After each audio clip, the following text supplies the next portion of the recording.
A minha mãe legítima exigiu que eu entregasse a minha casa porque a minha irmãzinha estava grávida e precisa mais do que eu. Eu sou um homem de 31 anos e tenho uma irmã de 28. Honestamente, tenho sido a filha preferida da minha mãe desde cedo, mas não do meu pai, desde que eu me lembro. Meus pais se divorciaram quando eu era adolescente, porque a minha mãe o traiu com o antigo ex-namorado do ensino médio. Ela sempre foi controladora, manipuladora e narcisista. Infelizmente, a minha irmã era como uma pequena miniatura dela. A nossa mãe também parecia acreditar que ela tinha total autoridade sobre mim, a qualquer momento.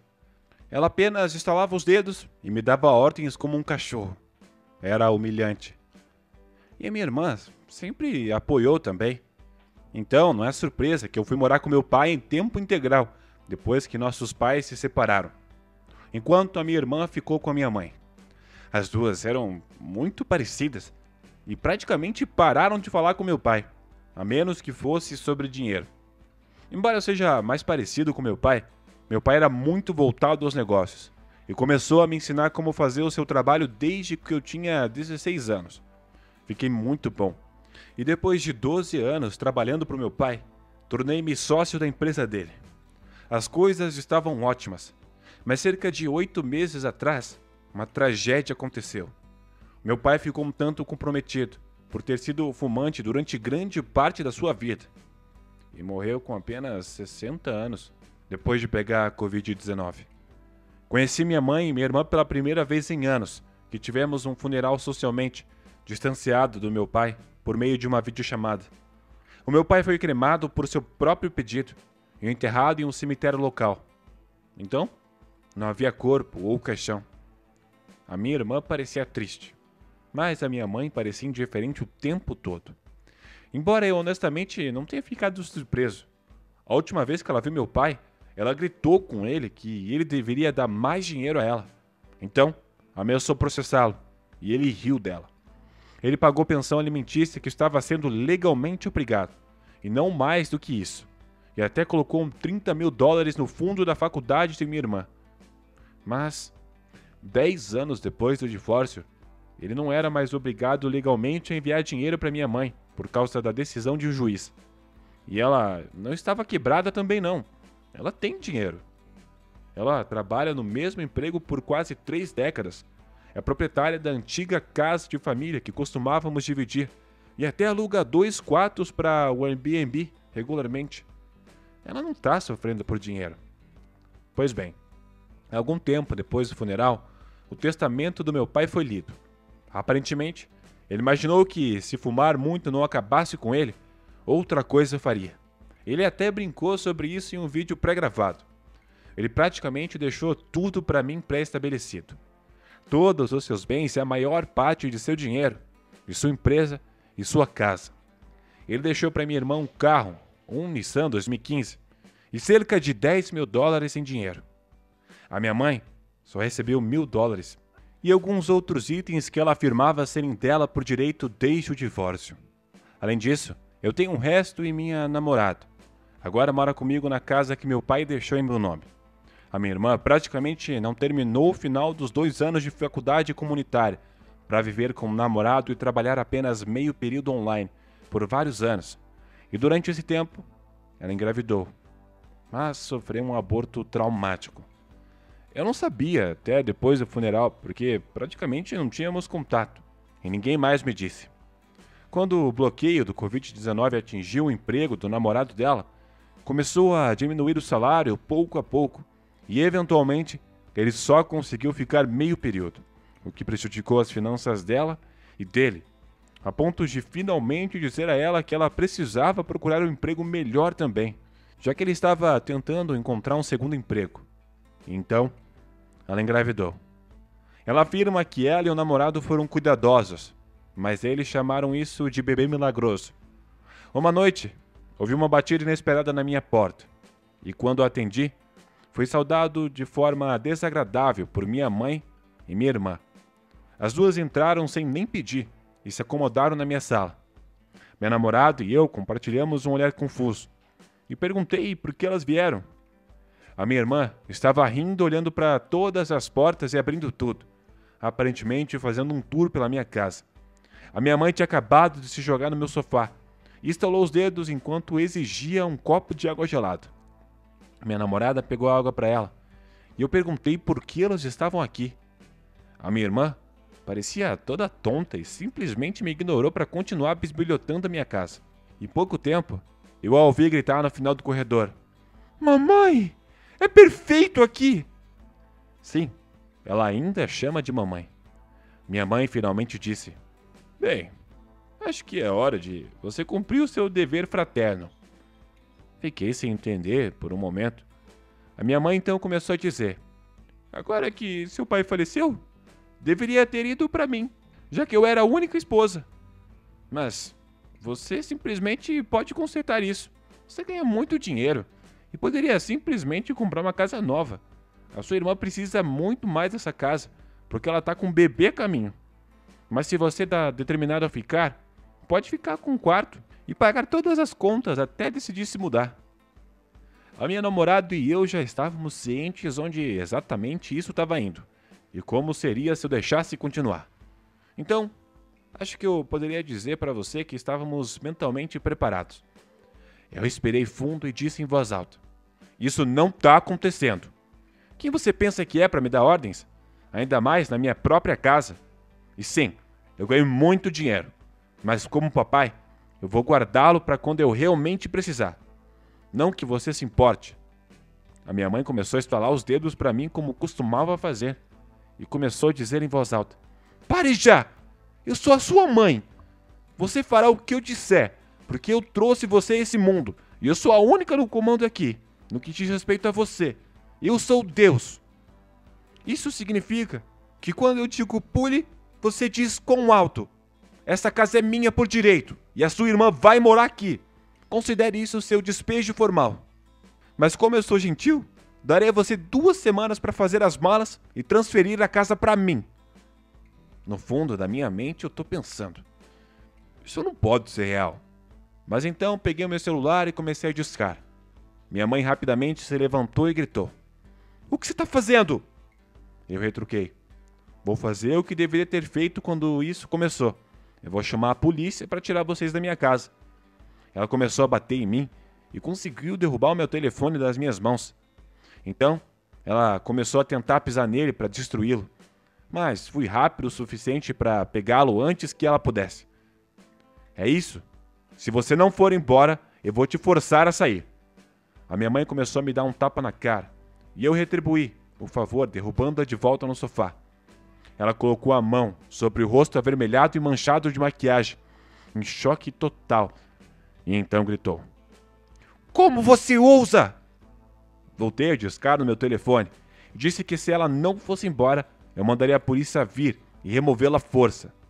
A minha mãe veio correndo entre nós, segurando meus braços, dizendo que eu deveria fazer a coisa certa, pelo menos uma vez na minha vida, e ser um bom irmão mais velho. Eu disse: "Você está falando sério? Eu sou um irmão ruim. A última vez que eu verifiquei que eu tinha que trabalhar para viver desde adolescente. Tinha que fazer todas as tarefas da casa onde você ficava sentada jogando videogame ou conversando com seus amigos o dia todo. Ainda costumava roubar o meu suado dinheiro para fazer compras, depois que você gastava toda a sua mesada. Você é uma preguiçosa. Eu não devo nada para vocês. Agora, vocês duas saiam daqui antes que eu decida discar esse número."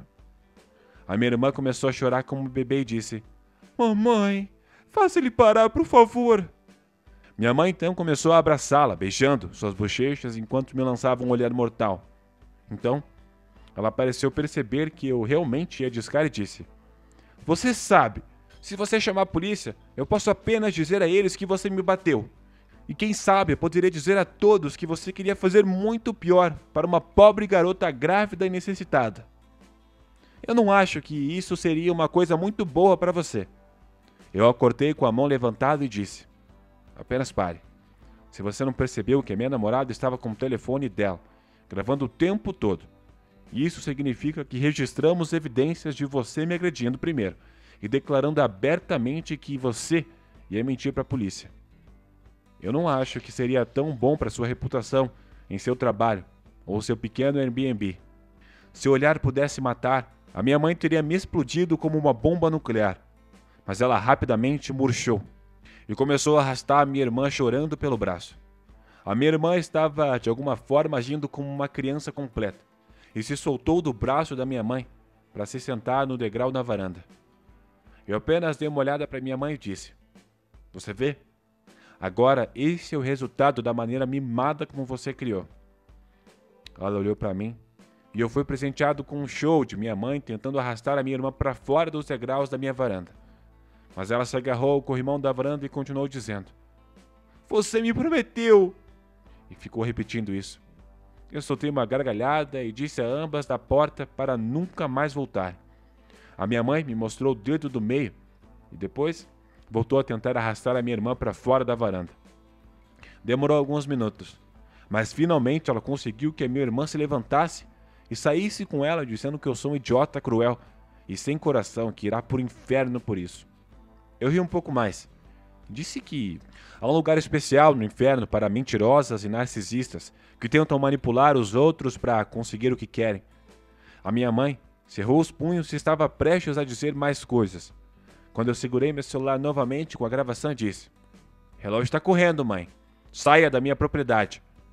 A minha mãe então acompanhou a minha irmã até o carro. Me deu um último olhar snob e foi embora. Eu pensei que era o fim. Mas deixar as coisas acontecerem nunca foi algo que a minha mãe faria. Depois de alguns dias, comecei a receber mensagens de pessoas que eu conheço e alguns parentes online. Muitos deles ficaram furiosos comigo, mas outros apenas perguntaram sobre o que estava acontecendo. Tentei verificar o meu Facebook, mas não consegui ver nada do que elas estavam dizendo, porque minha mãe e minha irmã me bloquearam de suas redes sociais. Mas a minha namorada podia ver tudo, porque elas mantinham seus perfis abertos. Nós capturamos tudo, e em seguida, imprimimos algumas coisas como prova.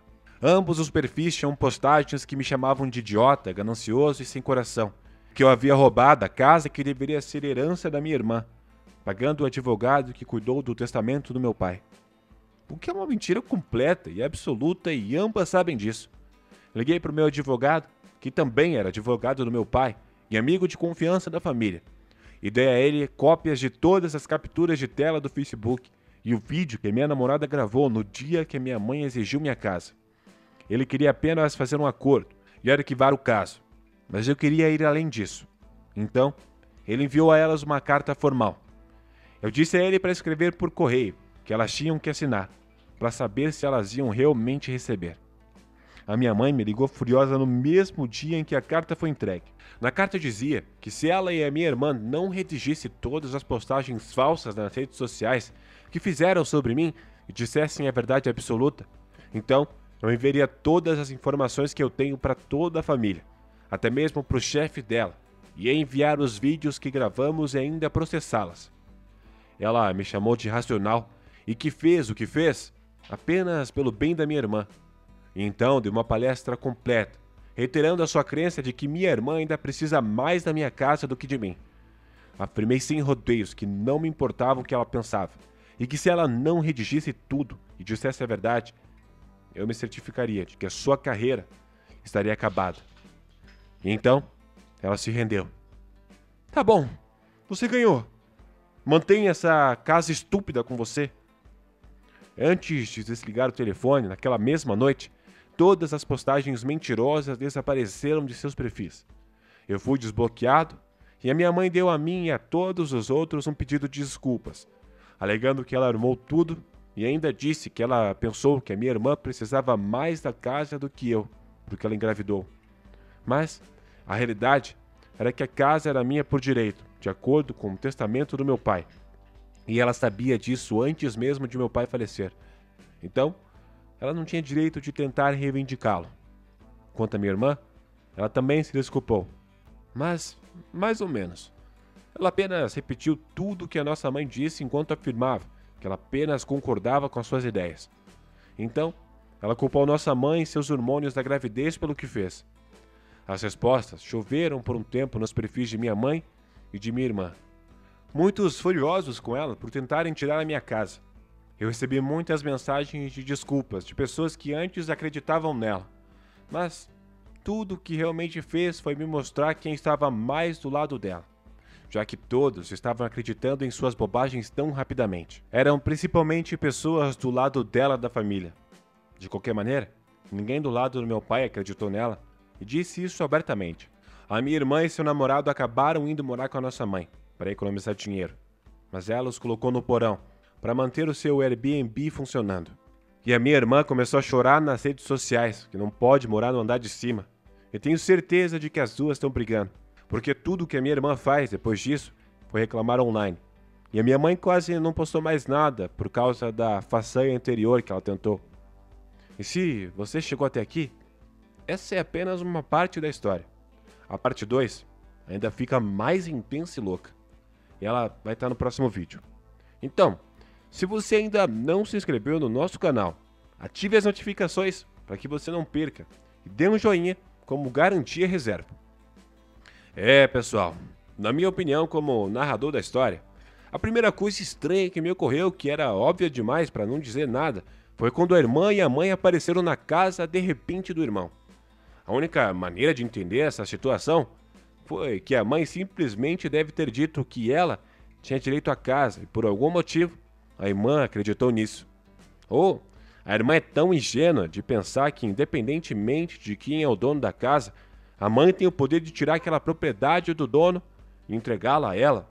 Ou a mãe apenas mentiu e inventou algum tipo de raciocínio sobre o motivo da casa ser dela por direito. E o plano da mãe era bem terrível. Ele basicamente disse que era hora de cumprir o seu dever de irmão e pensou que ele simplesmente ia abrir mão dessa casa. Sendo que a casa é uma herança de geração que o pai basicamente dedicou a vida inteira trabalhando para construir algo que ele realmente pudesse ter para passá-la para o seu filho. Eu com certeza poderia entender, ficar irritado com a situação em que a filha apenas ficou com o carro e o filho ficou com todo o resto, que poderia ser definitivamente frustrante. Mas isso não muda a realidade de quem ficou com o quê. Bom, esse tema vai aparecer muito na parte 2 da história. A parte 2 é bem longa, mas você vê um pouco desse pensamento lá também. E com a namorada gravando toda a situação em que eles se batem, eu tenho a sensação de que a namorada do cara pode não ter realmente gravado nada. Ela pode ter simplesmente fingido naquela situação, improvisando, porque quando a mãe e a irmã apareceram, a namorada não estava em modo defensivo algum. Ela estava apenas confusa quando o cara afirmou se estava gravando. E por último, de longe, a parte mais estranha de tudo isso foi que a mãe literalmente disse: "Eu sou Deus." Isso significa que quando eu digo pule, você diz o quão alto está. E essa casa é minha por direito. Isso é bizarro, referir-se a si mesmo como Deus por meio de uma discussão, tentando convencer alguém a dar-lhe algo que você acha que merece por algum motivo, porque você foi o último cônjuge dessa pessoa, embora tenha se divorciado há 10 anos. De todo jeito, achei uma grande história. Deixe-me saber o que você faria nessa situação. E também não se esqueça de se inscrever no nosso canal para assistir a parte 2. E aproveita para ver as histórias antigas também.